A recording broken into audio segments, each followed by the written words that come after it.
Okay, so I heard yesterday that Wilco Johnson had passed away.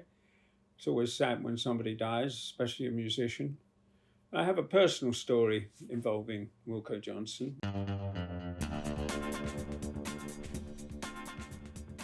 Now, I can't remember what year it was, probably around the mid 80s or the early 80s. No, maybe the late 80s. I don't know. Anyway, it's irrelevant. So Dr. Feelgood had had some success. They had signed an American record deal with CBS Records, Columbia, and Columbia wanted them to do an album to promote in America, etc., etc., the normal thing. They got a nice advance. And Andrew Lauder was the head of United Artists, who were their English label, and he called me and asked me if I'd be interested in doing a week of sessions with them at Rockfield Recording Studio in Wales. Yeah, okay, double scale as it was back then. And off I trundled to Wales, met up with the band, and got put in a room in the house sharing with Lee Brillo, the singer. I knew there was something different about him when we started putting our stuff in the room. And he put this book down on the table, and it was Brendan Behan's Borstal Boy. And I sort of thought that was a sign about this guy. He was a little more than just a beer drinking, punk rock, pub rock, whatever you want to call it, singer, harmonica player. Anyway, we got on really well. We talked a lot, and the next day was the first day of recording sessions. The producer had been flown in from America. His name was Bert DeCuto. He's quite a high-end producer from New York, produced The Thriller's Gone with B.B. King, amongst a lot of other great records. And so we all got into the studio, except Wilco Johnson.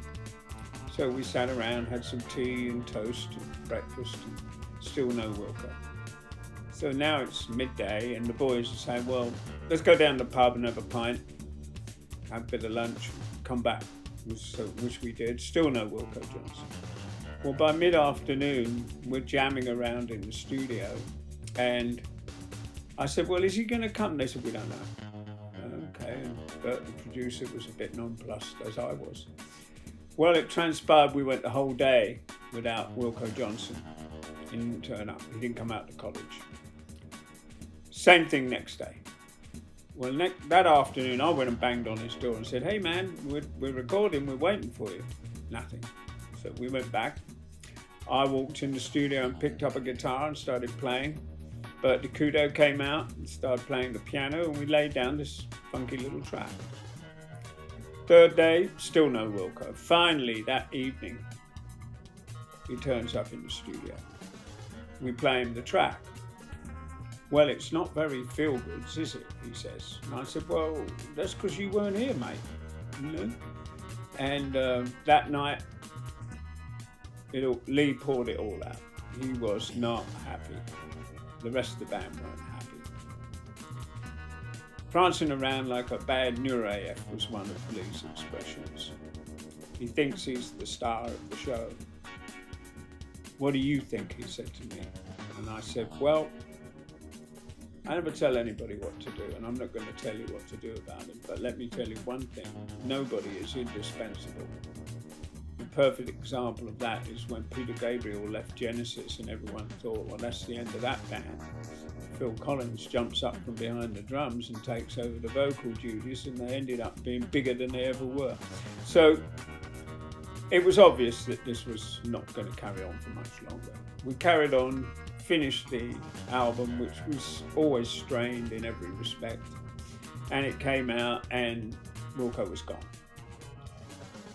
That was the end of his tenure with Dr. Feelgood. Funnily enough, I got a call from Lee. He said, hey, do you know how to get hold of Henry McCulloch, guitar player? I said, yeah, it's a friend of mine. Of course I do. So he said, well, would you guys be interested in doing some festival dates with us in Europe? I said, yeah, I'll call him. So I called Henry. Henry said, yeah, I'd love to. So we went off and did these festival dates in Europe, and the figure, the drummer, Sparky, the bass player, and Lee had a great time. They were so relieved, I think was the word, that they could carry on without Wilco. So that's my story about Dr. Feelgood. Again, I'm sorry he's passed away. It's always sad. I know exactly all about cancer because I've had it myself. So, you know, you always wonder if you're going to get clear of it. You never get 100% clear. But so far, so good.